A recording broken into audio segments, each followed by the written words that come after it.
Good morning.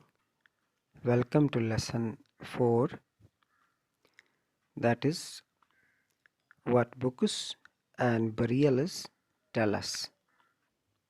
Books آپ جانتے ہیں کتابوں کو کہتے ہیں. burials کا مطلب ہوتا ہے دفن کرنا یا دفن کرنے کی جگہ. Ancient انڈیا کی اہم کتابوں کا ذکر کرتے ہیں تو رگ وید، سماوید، یجروید اور اتھروید قدیم یا پراچین انڈیا کی چند اہم کتابیں ہیں. ان ویداز میں سب سے پرانی کتاب رگ وید کو تقریباً آج سے 3500 سال پہلے ترتیب دیا گیا ہے. لیکن چونکہ اس زمانے میں لکھنے پڑھنے کا رواج نہیں تھا، لہٰذا یہ کتابیں زبانی طور پر ایک دوسرے تک پہنچائی جاتی تھی. آج ہمارے زمانے میں کتاب کا مطلب ایک ایسی چیز ہے جسے کوئی لکھتا ہے اور پھر کوئی پڑھتا ہے.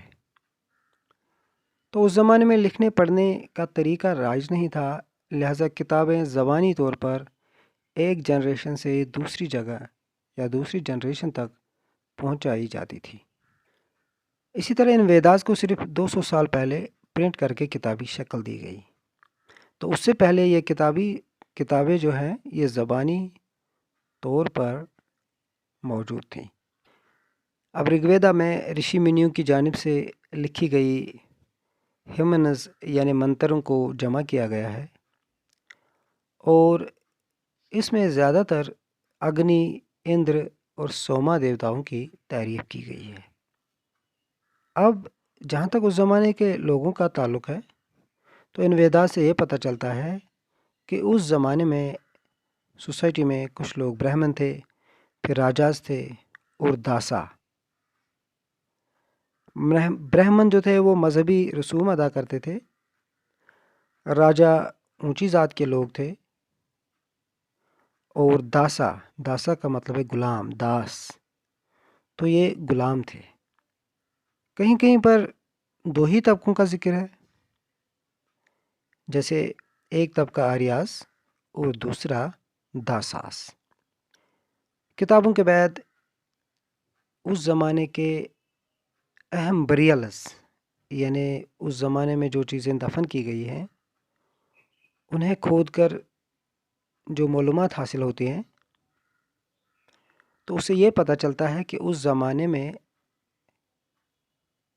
ہندوستان میں دفن کرنے کا رواج بہت سی جگہوں پر موجود تھا، اور دفن کرنے کی جگہ پر بڑے بڑے پتھر یعنی میگالتھس نصب کیے جاتے تھے. میگالتھس کا مطلب ہوتا ہے بڑے بڑے پتھر. ایسے بڑے بڑے پتھر آج بھی ساؤتھ انڈیا میں یا نارتھ ایسٹ میں اور کشمیر میں برزاہمہ میں پائے جاتے ہیں. اب یہ جو بریلز اس زمانے کے ہمیں ملے ہیں ان میں کچھ لوگوں کو برتنوں اور دوسری چیزوں کے ساتھ دفن کیا گیا ہے، جبکہ کچھ لوگوں کے ساتھ ایسا نہیں کیا گیا ہے. تو یہ پتہ چلتا ہے کہ شاید لوگوں کا سوشل سٹیٹس الگ رہا ہوگا، تبھی تو کچھ لوگوں کو بہت ساری اشیاء، قیمتی چیزوں اور دوسرے کھانے پینے کی چیزوں کے ساتھ دفن کیا گیا ہے، جبکہ کچھ اور جگہوں پر ایسا کم یا بالکل ہی نہیں کیا گیا ہے. کہیں کہیں پر تو ویٹ، آملہ، کھجور اور جانوروں کی ہڈیاں بھی ملی ہیں. تو اسے یہ بھی پتہ چلتا ہے کہ اس زمانے کے لوگ، اینشنٹ انڈیا کے لوگ گوشت کھایا کرتے تھے اور اناج اور پھل وغیرہ بھی کھاتے تھے. Thank you very much.